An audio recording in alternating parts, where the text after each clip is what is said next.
大家好，欢迎来到我的小厨房。今天来分享一个又香又脆又 Q 弹的满煎糕。满煎糕内实蜂窝，夹层鲜甜可口，非常适合当做早餐。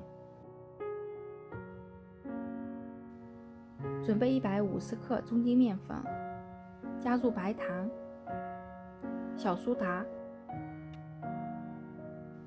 泡打粉，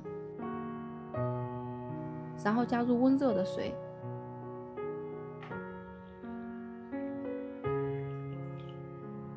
把它们搅拌均匀，要多搅一会儿，尽量把面糊搅拌到这样细滑无颗粒的样子。然后将面糊静置30分钟，盖上保鲜膜，防止水分蒸发。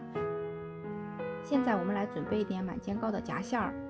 满煎糕的夹馅儿主要有红糖、花生和白芝麻，这里你可以根据自己的喜好放入自己喜欢的东西。面糊发酵好以后，要再次进行搅拌，再次搅拌到细滑的状态，这样子煎出来的满煎糕才会漂亮可口。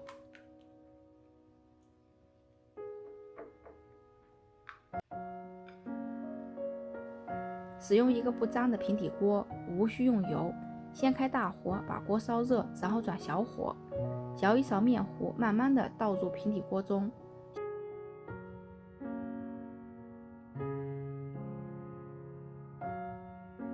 小火煎一会儿之后，就会出现很多气泡。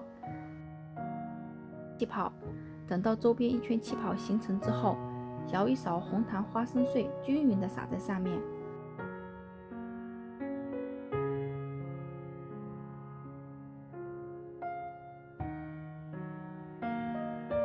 如果不小心撒到了外面，可以拿一张纸把它擦掉。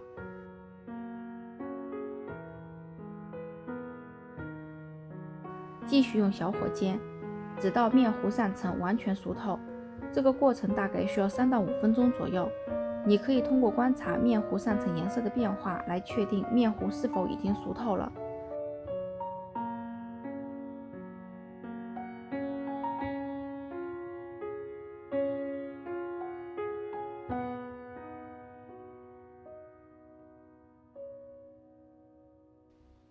熟透以后，用铲子把满煎糕对折，折成半圆形，这样就可以出锅装盘了。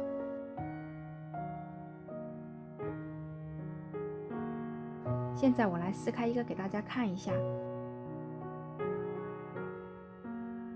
你看里面这个样子就像蜂窝一样。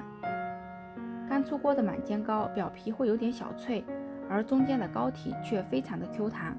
如果放到隔天，表皮会由于过长时间接触空气而变软，但是里面的糕体却还是软糯的。喜欢的话可以自己在家尝试一下。好了，今天就到这里啦，感谢大家的观看，我们下期再见。